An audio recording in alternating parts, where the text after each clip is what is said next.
шумном деловом центре большого города, в одном из стеклянных офисов на верхнем этаже, шел обычный рабочий день.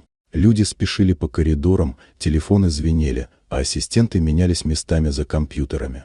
Все было строго, четко, делово. Никто не ожидал, что в этот будничный ритм вдруг ворвется нечто совсем иное. Маленькая девочка, на вид не старше 7 лет, в поношенной куртке и с растрепанными волосами, робко вошла в просторное фойе. Ее лицо было бледным, а в глазах стоял страх, смешанный с решимостью. Ее ботинки были покрыты пылью, и она явно пришла издалека.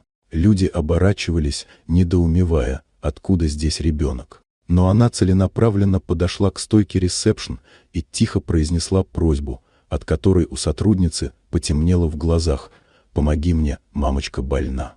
Эту сцену увидел Николас, владелец компании, миллионер, который был известен своей сдержанностью, практичностью и холодным подходом к бизнесу. Но в тот момент он остановился. В этом крохотном голосе, в этих глазах он вдруг увидел нечто знакомое, что-то давно забытое и глубоко личное. Его собственное детство, когда он сам стоял у больничной койки матери, всплыло в памяти неожиданной болью. Он велел привести девочку в свой кабинет. Вскоре выяснилось, что ее зовут Эмма, и она живет с матерью в съемной комнате на окраине города. Мать тяжело больна и не может работать, а помощи ждать неоткуда. Отец ушел давно, родственников нет. Эмма пришла в этот огромный офис одна, надеясь, что кто-нибудь добрый обратит внимание. Она не знала, кто такой Николас, но выбрала именно это здание, потому что оно выглядело важным. Николас не мог остаться равнодушным. Он нанял лучших врачей для ее матери, оплатил лечение, нашел хорошую квартиру, где Эмма и ее мама могли бы начать все заново. Он даже нанял преподавателя, чтобы девочка могла учиться дома, пока ее мама проходила реабилитацию.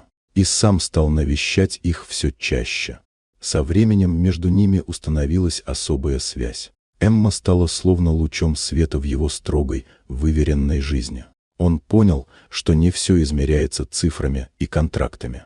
Когда ее мама поправилась, Николас продолжал помогать не из жалости, а из искренней привязанности. Он стал частью их жизни, а они – частью его. Годы спустя, на одном благотворительном вечере, где Николас вручал премию за вклад в поддержку семей в трудных ситуациях, рядом с ним стояла уже повзрослевшая Эмма. Она сияла в красивом платье, держа его за руку. История маленькой девочки, которая когда-то просто попросила помочь, навсегда изменила не только ее собственную судьбу, но и сердце одного, казалось бы, неприступного человека. Вот такая удивительная история. Дорогие друзья, если вам понравилось видео, поставьте лайк, а также подписывайтесь на канал, впереди еще много интересного.